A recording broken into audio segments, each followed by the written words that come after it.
Zorat, sometimes known as Zorat, is the occult name of the sun demon. He's also known as the earth demon. And for many people he's the representation of the Antichrist.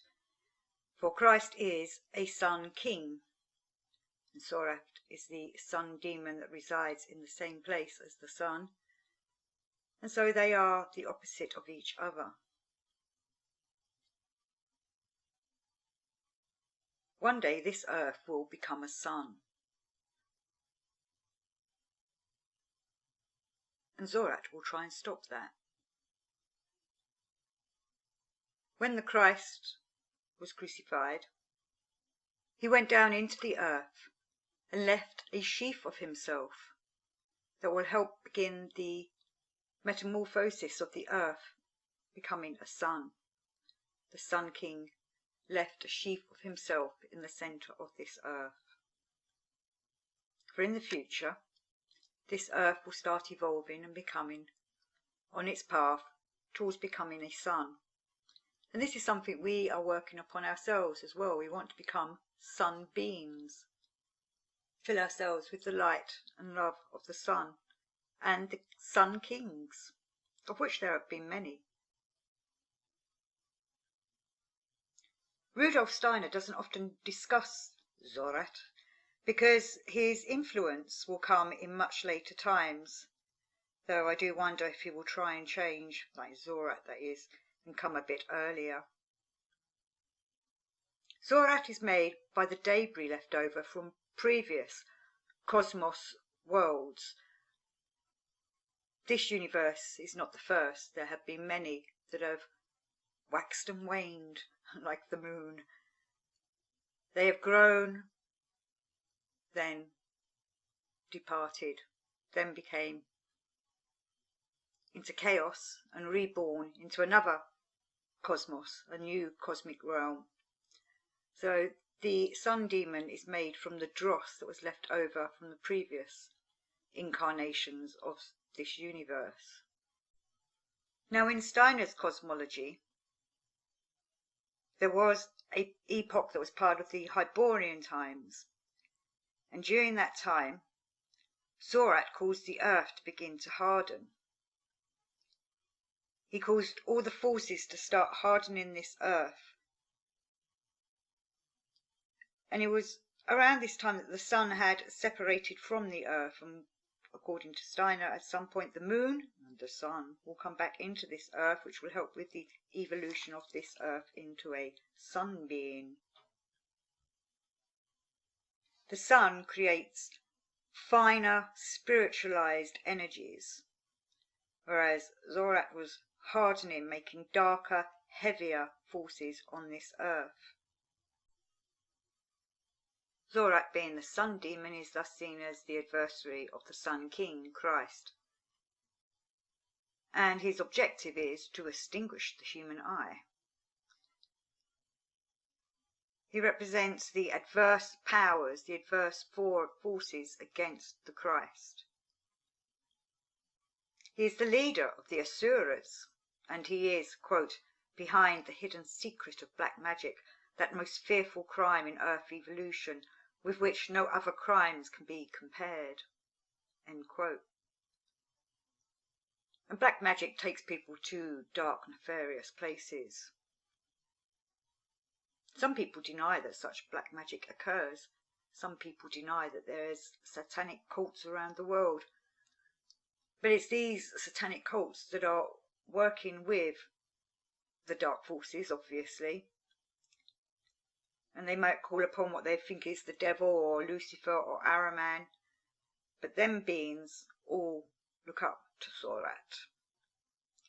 In the book of Revelation, Zorat corresponds to the two-horned beast, who is the adversary of the Lamb, the mystical Lamb that is spoken about in the book of Revelation.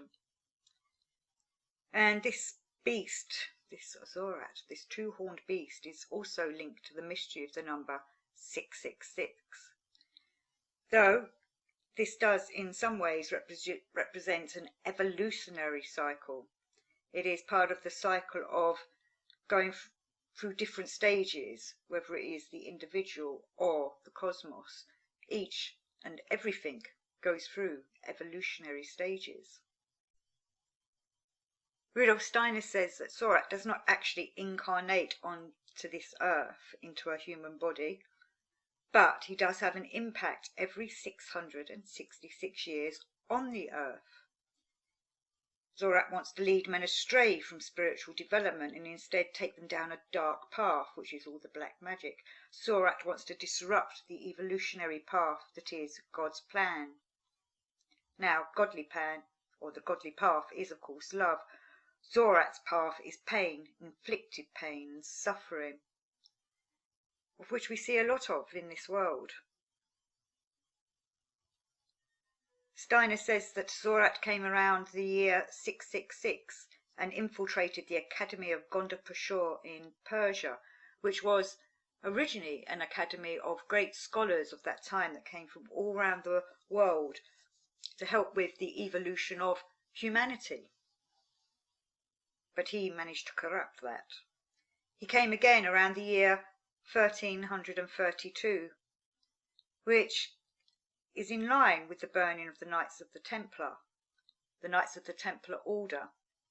And many of us have been researching the Templars for many years, and Steiner talks about this in many of his books, that the Templars began as an order of chivalry and working with Christ, but was taken down by dark forces, which was King Philip of the Fair of France, who was taken over by the dark forces. And according to these 666 patterns, the next year would have been 1998, and a lot happened in 1998, including the release of the internet, www, which in Hebrew W is the number 6. So many people relate 666 to the World Wide Web, though I find that the World Wide Web has helped many people, though it also is full of very much darkness. It has the dark web, which is full of, obviously, satanic black magic and the pain and suffering that Zorat likes to influence or to inflict on people. So the year 666 AD, and this Academy of Gondapashur, was an academy of wise men in Persia. Hopefully women were there too, I hope, and this was in Iran, and this academy had been running for many years. It accumulated knowledge and wisdom from the different cultures. Zorat infiltrated this school, this academy, and attempted to corrupt it by giving it knowledge that humanity was not yet ready for. Rudolf Steiner says we were still too immature for this knowledge. If we had been given it, it would have been like giving children matches and leaving them to discover fire. Christ comes from the sun with light and love and warmth. Zorat comes with a shadow of darkness that cools the heart. Gold is the sun mineral element, and Zorat influences people wrongly. He tries to infiltrate people's minds with gold and say that the greed for gold is obviously from the materialistic point of view, such as Philip the Fair, who wanted the Templars' gold, the Templars, the Knights of the Sun, the Knights of the Son of Christ. And they ended up obviously being tortured and killed by Philip, the King of France, who was the minion of Zorat. But everybody has a choice whether to stumble in the dark or be lit by the light. Steiner says about black magic, and I quote, "Only when a person has begun to learn the ABC of black magic, so to speak, is he on the dangerous path to the abyss. And this abyss consists in the fact that a person who becomes the disciple of a black magician is urged to kill life in a quite conscious way, to inflict as much pain as possible on life above all in the killing, and to feel a certain satisfaction in this infliction of pain. If the intention is to stab or cut into a living being with the intention of feeling bliss in its pain, then this is the ABC of the black arts. What goes beyond that cannot be touched upon. But you will find it hideous enough when you are told that the black magic beginner has to cut and stab into living flesh, not as the vivisector cuts. This is also something bad, but the essence of vivisection finds its overcoming in the vivisectors themselves. But whoever systematically cuts into the flesh and derives satisfaction from it begins to enter the slippery slope of black magic. And thereby the possibility is given for him to approach more and more that being, the two-horned beast. This being itself, which we have characterized as the two-horned beast, we need only imagine that it is a seductive being of a quite different kind from man. It comes from other-world periods, has taken on the tendencies of other-world periods, and will feel deeply satisfied when it comes across beings such as these evil beings will be, who have refused to inwardly accept what can flow out of the earth as good. This being could have nothing from the earth. It saw the development on earth coming, but it said to itself, I am not so advanced with the earth that I can have anything from earthly existence. This being could only have had something of the earth if it had been able to attain dominion at a certain moment, namely when the Christ principle descended to earth. If this Christ principle had been nipped in the bud at that time, if the Christ could have been overcome by the adversary, then, however, it would have been possible for the earth in its entirety to have fallen to this Zorat principle. This has not been the case, and so this being must be content with the waste that has not inclined itself to the Christ principle, with those people who have remained stuck in matter. They will be his hosts in the future. End quote. And that is from GA 104, which is part of the Apocalypse of John lectures. And Steiner goes on to say later, when the sun will have reunited with the earth, then man, having purified his impulses, desires and passions, will redeem the luciferic beings. The luciferic beings who do not go with him to the sun remain in the state in which they were.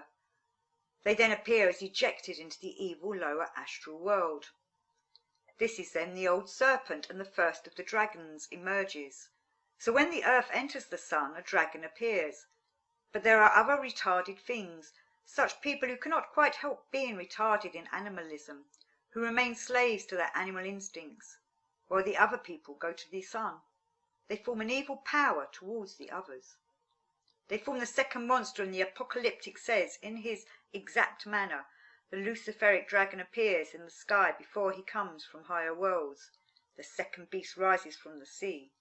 These are the retarded animal men. End quote. The good sun spirit is also called the lamb, and we've already spoken of the pentagram as a symbol of man.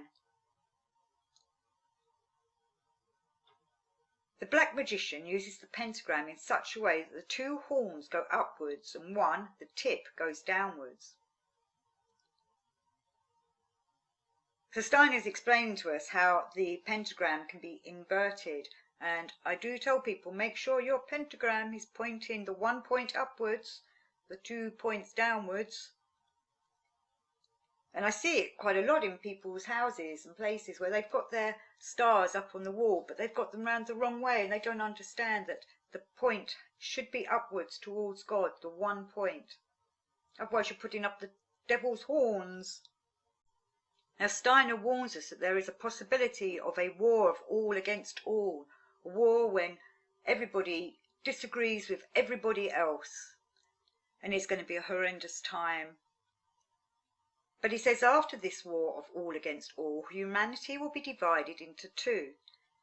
There will be the right white race, well, not a race, but path of people, and a left black race of peoples, or a group, not in colour, not in skin colour. We're talking about white light and those that are of the shadow. Those of the right white are those who are the elect, the chosen ones that walk with Christ. And those who are of the left black hand path, the shadow path, these are those who did not choose Christ. The book of Revelation explains all this to us. If we want to be on the right hand path, we must unite with the Lamb, with the Christ. Or we will be minions, slaves to the dark adversary forces, and they will end up driven down into the abyss. Now I mentioned earlier that Christ went down into the centre of the earth during the mystery of Golgotha. But Steiner warns us that Zorat also could do this. He can disappear into the earth. He is in quite a few different levels of the earth, or his people are, his minions, and he can rise up out of the earth and tempt man to the dark side. He can make men do heinous, horrible things. And Steiner reminds us that this being has the keys to all black magic, whereas Christ holds the key to all white magic. And Steiner goes on to say about this side of Zorat being part of an earth demon, he can also actually come out of the earth and then get into man and then come out of their heads. It's as if we're not careful with our thoughts. Zorat can be influencing our thoughts. He works evil forces out of man. And in GA 96, Steiner says, quote, to work in the evil forces of man, end quote. For we can be either way, we can be good or bad, and Zorat can influence the dark side of us, where if we turn to the Christ reminds us of the light that's within us. Zorat leads us into immoral actions. He keeps us in our lower eye, our lower states, our lower chakras. So he is also in the sun, and he can cast his dark shadow down upon us. He influences Ahriman and Lucifer to act as adversaries against mankind. He also has the Azuras under him. And again, Steiner says little about these, perhaps because he thinks their influence is for later times, though, as I've said, I think they are doing their nefarious dark work now. Perhaps they have brought forward their plan in time. Or the dark brotherhoods have managed to summon them to our time and release them already. Steiner does say that if humanity does not develop itself, if it goes down the wrong path, it is possible that the war of all against all could happen at the end of the 20th century. And this war of all against all will be seen as everybody will be devoid of every kind of social instinct. Immorality will rule rather than using one's conscience. The war of all against all, bellum omnium contra omnius, was actually brought up by Thomas Hobbes. And Steiner was saying people will be devoid of every kind of social instinct. And this feels like it's coming. It's driven by egotism and evil. There will be a lack of morality. Selflessness will be needed. Steiner says that when this occurs, it will be the end of one human cycle and the start of the next human cycle in evolution. It will be a transition period. The war of all against all will be the transition. Humanity will try to destroy itself in mutual strife, and it will be humanity's own fault. But as I said earlier, there will be a small group of people who will survive this war, those who follow the right-hand path, the White Brotherhood, those that are Christ-filled folk. So when you look upon the sun, which you should try and do every day, look for the Sun King within, and beware of the dark shadow of the sun demon looking down upon you. Remember, that's what's coming from the centre of the earth can be the sheath of the Christ, bringing forth light and love and life. Whereas Zorat will come up, crawling up there in the shadows to try and infiltrate your minds. May your hearts and minds be full of sun-filled wisdom, love and life. May the sun shine down upon you, and may your sun shine out from your hearts.